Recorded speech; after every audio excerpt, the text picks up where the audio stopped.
नमस्कार, मंडल news bulletin में आपका स्वागत है। आइए पेश करते हैं आज के कुछ प्रमुख व मुख्य समाचार। अब तक यदि आपने मंडल न्यूज के इस चैनल को लाइक व सब्सक्राइब नहीं किया है तो जल्द से जल्द इस चैनल को लाइक व सब्सक्राइब जरूर कर दें।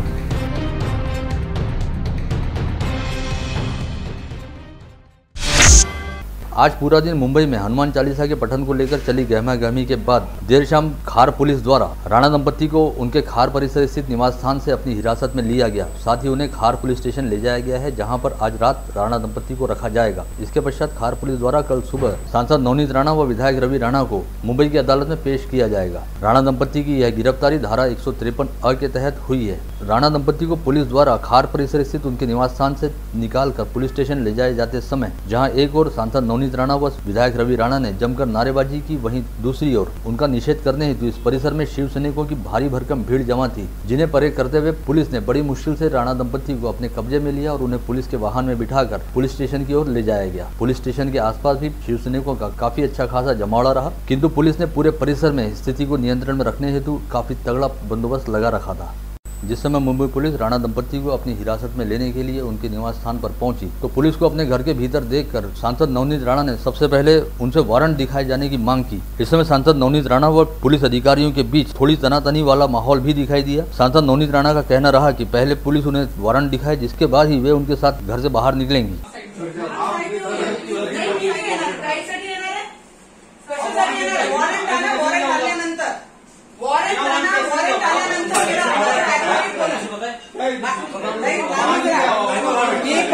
केलाय तुम्ही येऊ नका, तुम्ही महिला तुमची रिस्पेक्ट करते, तुमचा मान सन्मान करते, येऊ नका।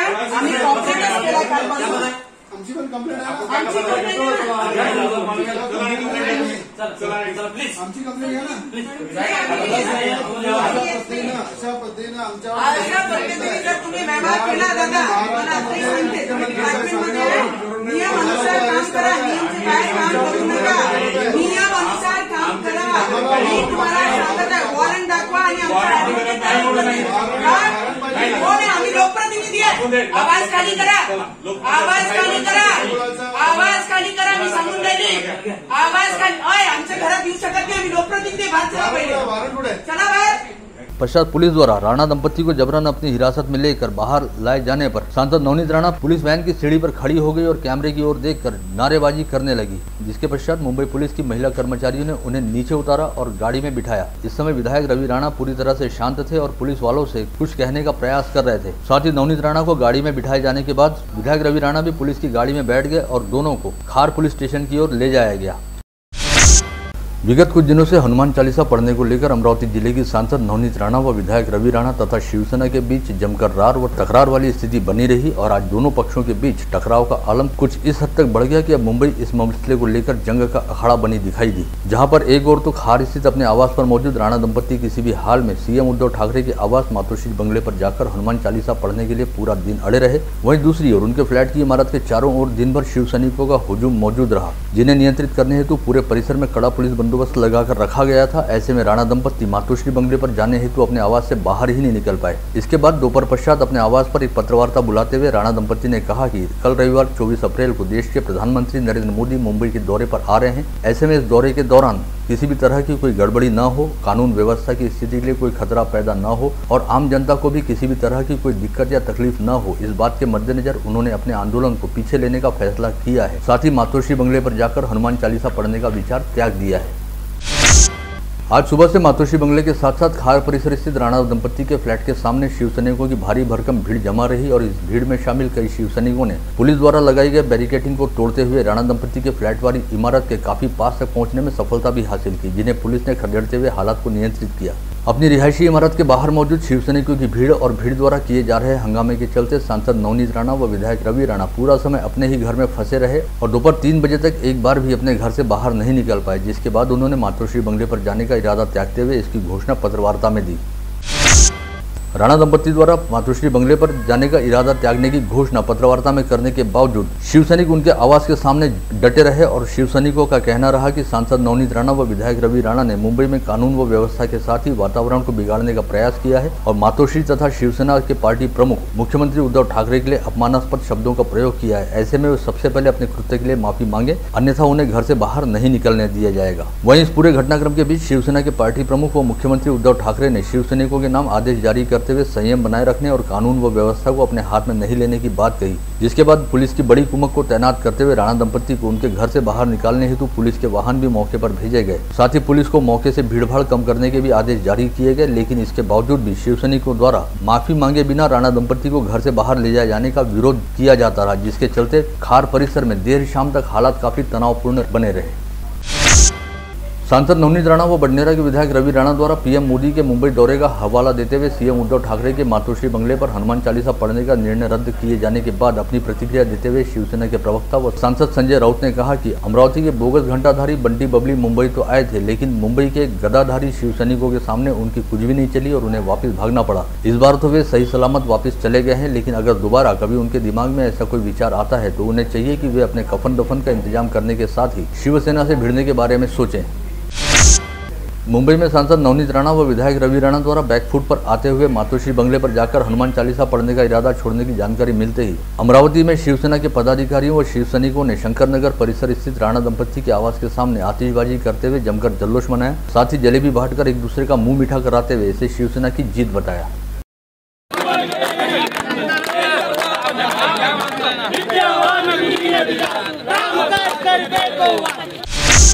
वहीं इससे पहले मुंबई में चल रहे राजनीतिक गतिरोध के चलते अमरावती में भी माहौल काफी हद तक गरमाया रहा और शनिवार की सुबह शिव सैनिकों ने शंकरनगर परिसर स्थित राणा के निवास स्थान के सामने जमा होते हुए आक्रामक आंदोलन किया। हालांकि शिव सैनिकों के यहां पहुंचने से पहले ही पुलिस का काफी तगड़ा बंदोबस्त लगाया गया था और गंगा सावित्री निवास के सामने रास्ते पर दोनों ओर बैरिकेड से सड़क को घेर लिया गया था। इस दौरान शिव सैनिकों ने दोपहर 12:30 बजे के आसपास गंगा सावित्री निवास के सामने सामूहिक हनुमान चालीसा का पठन किया और जमकर नारेबाजी करते हुए पुलिस द्वारा लगाए गए बैरिकेड भी फेंक दिए गए। रवि राणा आणि नवनीत राणा तिथे जाऊन म्हणतात की अमरावतीत शिवसेना उरली नाही, पण इथल्या शिवसैनिकांना घाबरूनच ते आदल्याच रात्री रातोरात पळून जातात, याला काय म्हणावं। आणि तिथे जाऊन आमच्या श्रद्धास्थानवर तुम्हाला कंप्लेंट आहे मुख्यमंत्र्यांच्या बाबतीत, तुम्ही मंत्रालयासमोर जावं। बाळासाहेबांचं नाव घेऊन तुम्ही मातोश्रीवर जाऊन हिंदुत्व आम्हाला शिकवणार। कालचे आलेले तुम्ही ज्यांना बाळकडूच हिंदुत्व मिळालेलं आहे त्यांना तुम्ही हिंदुत्व शिकणार आणि मुख्यमंत्री साहेबांना तुम्ही म्हणत आहे की तुम्ही हे नाही केलं। अरे तुम्ही छोट्याशा तुमच्या क्षेत्रात बडनेरात काय केलं? काहीच नाही। इस समय अमरावती जिले की सांसद नवनीत राणा लगातार खबरों की सुर्खियों में बनी हुई है। वहीं उन्हें लेकर अब एक जानकारी सामने आई है, जिसके मुताबिक सांसद नवनीत राणा अपने निर्वाचन क्षेत्र में सांसद विकास निधि को खर्च करने में काफी हद तक पिछड़ गई हैं। पता चला है कि सांसद नवनीत राणा को अपने निर्वाचन क्षेत्र के लिए कुल 7 करोड़ रुपए की निधि मंजूर हुई थी, जिसमें से उन्होंने केवल 3 करोड़ 76 लाख रुपए यानी 45.38% निधि ही खर्च की। वहीं उन्हें मंजूर निधि में से आधे से अधिक निधि अभी अखर्चित है। सिरसा स्थित उपजिला अस्पताल में तहसील स्तरीय भव्य स्वास्थ्य शिविर का शुभारंभ करते हुए पालक मंत्री यशोमती ठाकुर ने कहा कि कुछ लोग बेवजह ही लाउडस्पीकर को लेकर राजनीति करते हुए इसके जरिए राज्य में तनाव पैदा करने का प्रयास कर रहे हैं, लेकिन लाउडस्पीकर की आवाज की बजाय जनता की सेवा और विकास कामों का महत्व अधिक है। यह बात शायद उन लोगों को पता नहीं है। यदि ऐसे राजनेताओं के लाउडस्पीकर बंद कर दिए जाएं तो शायद आम जनता से जुड़े 2-4 काम अधिक हो सकते हैं। इस तहसील स्तरीय स्वास्थ्य शिविर में स्वास्थ्य विशेषज्ञों द्वारा एक ही दिन के दौरान स्वास्थ्य संबंधी विभिन्न जांच व परीक्षण किए गए। तिरसा पंचायत समिति की सभापति शिल्पा हांडे द्वारा आयोजित इस स्वास्थ्य शिविर का लाभ तहसील की जनता ने लिया। ग्रीष्मकालीन सोयाबीन की नुकसान भरपाई दिए जाने हेतु निम्भोरा तेलीवाड़ा के किसानों द्वारा अनशन शुरू किया गया है। ऐसे में जिला पालक मंत्री यशोमती ठाकुर ने आंदोलन स्थल पर जाकर किसानों से भेंट की और कहा कि राज्य की महाविकास आघाड़ी पूरी तरह से किसानों के साथ है और किसानों की मांग के अनुरूप उन्हें नुकसान भरपाई दिए जाने हेतु प्रयास किया जाएगा। आदिवासी बहुल मेलघाट क्षेत्र के नागरिकों की समस्याएं हल करने हेतु सरकार आपके द्वार की संकल्पना के तहत आगामी 25 से 29 अप्रैल के दौरान धारनी तहसील में कर्तव्य पूर्ति यात्रा का आयोजन किया जा रहा है, जिसके तहत अलग अलग गांवों में शिविर लगाते हुए नागरिकों की विभिन्न विभागों से संबंधित दिक्कतों को एक ही स्थान पर हल किया जाएगा। ऐसी जानकारी राज्य के जल संपदा राज्य मंत्री बच्चू कडू द्वारा दी गई है। विगत 18 से 20 अप्रैल तक परतवाड़ा शहर से जिले के इतिहास में पहली बार अंतर्राष्ट्रीय ख्याति प्राप्त आध्यात्मिक प्रवक्ता व कथावाचक जय किशोरी जी के मुखारबिंद से नानीबाई का मायरा की कथा का भव्य दिव्य आयोजन सुनीता अग्रवाल चैरिटेबल ट्रस्ट व राधेश्याम बहुउद्देशीय संस्था द्वारा किया गया था। लेकिन आयोजन से एक दिन पहले ही 17 अप्रैल की रात 9 बजे के आसपास अचलपुर के दूल्हा गेट परिसर में झंडा लगाने को लेकर विवाद हुआ और जातीय तनाव वाली स्थिति बन जाने के चलते अचलपुर शहर सहित परतवाड़ा के साथ साथ कांडली व देवमाली परिसर में कर्फ्यू लागू कर दिया गया। ऐसे में ऐन समय पर इस आयोजन को लेकर संकट के बादल मंडराने लगे और विपरीत समय में क्षेत्र के विधायक तथा राज्य के राज्य मंत्री बच्चू कडू संकट मोचक बनकर सामने आए, जिनके द्वारा किए गए प्रयासों के चलते कर्फ्यू व संचारबंदी के दौरान भी यह 3 दिवसीय आयोजन सफलतापूर्वक संपन्न हुआ और इस दौरान आयोजन में उपस्थित होने वाले हजारों श्रद्धालुओं को किसी तरह की कोई तकलीफ भी नहीं हुई। ऐसे में नानीबाई का मायरा की कथा का आयोजन करने वाली दोनों संस्थाओं के प्रतिनिधियों ने राज्य मंत्री बच्चू कडू का उनके कुरलपुरना गाँव स्थित निवास स्थान पर जाकर भावपूर्ण सत्कार किया। साथ ही उन्हें सावलिया सेठ यानी भगवान श्री कृष्ण की प्रतिमा भेंट करते हुए इस आयोजन को सफल बनाने हेतु दिए गए साथ व सहयोग हेतु उनके प्रति आभार भी ज्ञापित किया। जिले के पूर्व पालक मंत्री तथा विधान परिषद सदस्य प्रवीण पोटे पाटिल ने राज्य के ऊर्जा मंत्री नितिन राउत को पत्र लिखते हुए कहा कि वर्तमान में बिजली की मांग काफी अधिक बढ़ रही है और आपूर्ति काफी घट रही है। ऐसे में बिजली की किल्लत की वजह से लोड शेडिंग करनी पड़ रही है, जिसे दूर करने हेतु सरकार ने सभी सरकारी स्कूलों, कार्यालयों, महाविद्यालयों व ग्राम पंचायतों सहित स्थानीय निकाय संस्थाओं में सौर ऊर्जा प्रकल्प शुरू करना चाहिए। राज्य के ओबीसी प्रवर्ग के स्थानीय निकाय संस्थाओं में आरक्षण देने के लिए आयोग स्थापित किया गया है। अतः सभी राजनीतिक पार्टियों, संगठनों व नागरिकों से ओबीसी आरक्षण को लेकर अभिवेदन व सुझाव आमंत्रित किए गए हैं। यह जानकारी देते हुए संभागीय राजस्व आयुक्त पीयूष सिंह ने संबंधितों से ओबीसी आरक्षण को लेकर सुझाव भेजने का आह्वान किया है। अमरावती शहर को जलापूर्ति करने वाले जिले के सबसे बड़े जल प्रकल्प अपर वर्धा बांध में इस समय करीब 54% जल संग्रहण है, यानी यह बांध आधे से ज्यादा भरा है। लेकिन इसके बावजूद भी अमरावती शहर वासियों को एक दिन की आड़ में जलापूर्ति की जा रही है। ऐसे में आम नागरिकों द्वारा पूछा जा रहा है कि जब बांध में पर्याप्त जल भंडारण है तो आम लोगों को रोजाना जलापूर्ति क्यों नहीं की जा रही। इस सवाल के जवाब में जीवन प्राधिकरण के अधिकारियों द्वारा कहा गया है कि अमरावती शहर में रोजाना जलापूर्ति करने के लिहाज से पानी को शुद्ध करने की व्यवस्था नहीं है। राजूरा मार्ग पर नए जल शुद्धिकरण प्लांट का काम शुरू है, जिसके शुरू होते ही अधिक मात्रा में पानी शुद्ध हो सकेगा और लोगों को रोजाना जलापूर्ति करना संभव होगा।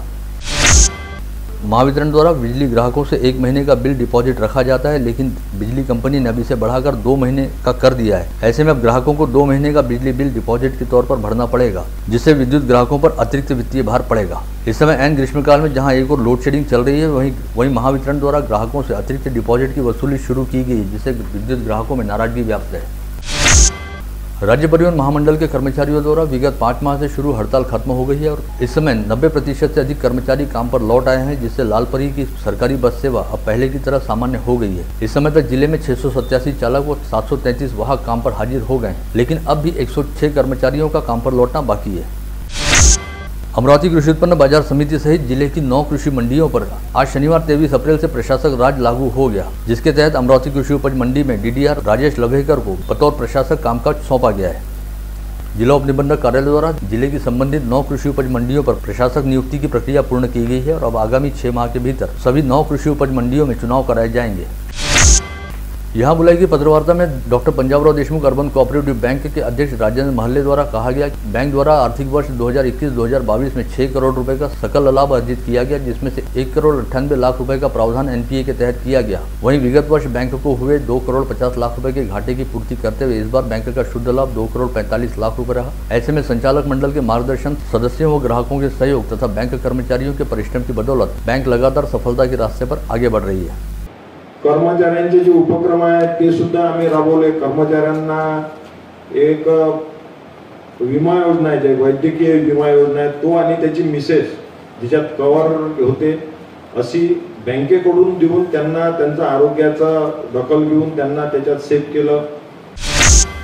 स्थानीय शिवाजीनगर स्थित विमलाबाई देशमुख सभागृह में शुक्रवार की शाम श्री शिवाजी शिक्षा संस्था के कोषाध्यक्ष दिलीप बाबू इंगोले के अभिष्ट चिंतन समारोह में सत्कार मूर्ति के तौर पर अपने विचार व्यक्त करते हुए दिलीप बाबू इंगोले ने कहा कि उनका राजनीति व समाज नीति के साथ बेहद गहरा संबंध रहा और उन्होंने समाज नीति को महत्व देकर श्री शिवाजी शिक्षा संस्था के प्रति समर्पित भाव के साथ काम करते हुए लोगों में समन्वय बनाकर संस्था के विकास पर अपना ध्यान केंद्रित किया। आदिवासी बहुल मेलघाट के प्राकृतिक जंगल में कई दुर्लभ प्रजातियों के पंछियों और प्राणियों का अधिवास होता है। साथ ही इस क्षेत्र में विदेशों से भी कई प्रजातियों के पंछी स्थलांतरण करते हुए आते हैं। इसी के तहत इन दिनों काला भुजा यानी कालाबाज नामक पंछी धारणी के पश्चिमी भाग में रोजाना दिखाई दे रहा है, जिसके चलते पर्यावरण व पक्षी प्रेमियों द्वारा आनंद व्यक्त किया जा रहा है। अमरावती महानगर पालिका अंतर्गत कोविड टीकाकरण अभियान चलाया जा रहा है, जिसके तहत 12 से 14 वर्ष तथा 15 से 18 वर्ष आयु गुट वाले छात्रों का टीकाकरण शुरू है। वर्तमान में सभी शालाओं में छुट्टियां लगने वाली हैं। ऐसे में छुट्टियां लगने से पहले सभी बच्चों का टीकाकरण पूर्ण किया जाए, इस आशय की अपील शहरी स्वास्थ्य विभाग द्वारा की गई है। महानगर पालिका के आयुक्त व प्रशासक प्रवीण आष्टीकर का फोटो प्रोफाइल पिक यानी डीपी में लगा रहने वाले व्हाट्सएप नंबर से मनपा के अधिकारियों व कर्मचारियों सहित कई लोगों को मैसेज भेजते हुए पैसों की मांग किए जाने का मामला सामने आया है, जिसकी जानकारी मिलते ही आयुक्त आष्टीकर ने तुरंत ही शहर पुलिस आयुक्तालय की साइबर सेल में शिकायत दर्ज कराई, जिसके बाद आयुक्त आष्टीकर के नाम पर मैसेज भेजने वाले दोनों व्हाट्सएप नंबरों को ब्लॉक कर दिया गया। 2 दिन पूर्व गाड़गीनगर पुलिस थाना क्षेत्र के राधानगर श्री साई हेल्थ केयर व मल्टी स्पेशलिटी अस्पताल के संचालक डॉक्टर पंकज दीवान की तीसरी पत्नी की संदेहास्पद मौत हो गई थी। इस मामले में पुलिस ने तहकीकात को गति देते हुए अस्पताल में काम करने वाले कर्मचारियों के शुक्रवार को बयान दर्ज किए। वहीं डॉक्टर दीवान की पहली 2 पत्नियों के बयान भी दर्ज किए जा रहे हैं, जिससे इस मामले में एक नया मोड़ आने की संभावना जताई जा रही है। आबकारी विभाग की टीम ने गुप्त सूचना के आधार पर वरुण तहसील के पुसला परिसर में कच्चे महुआ शराब की तस्करी करने वाले 5 आरोपियों को गिरफ्तार किया, साथ ही 3,24,200 रुपए का माल बरामद किया। राजापेट पुलिस थाना क्षेत्र के धनवंतरी नगर परिसर में रहने वाले शैलेश घोंगड़े के घर के बंद कार्यालय में चल रहे जुआ अड्डे पर पुलिस ने छापा मारकर 9 आरोपियों को गिरफ्तार किया और कुल 50,700 रुपए का माल बरामद किया। राजापेट पुलिस थाना क्षेत्र के शंकर नगर रोड पर यावलकर अस्पताल के पास मॉर्निंग वॉक करने के लिए निकले दीपनगर निवासी 60 वर्षीय सुनील देशपांडे को एक ऑटो ने जोरदार टक्कर मारी, जिससे उनके सिर में काफी गहरी चोट आ गई थी। इलाज के लिए एक निजी अस्पताल में भर्ती कराए जाने के बाद इलाज के दौरान देशपांडे की मौत हो गई।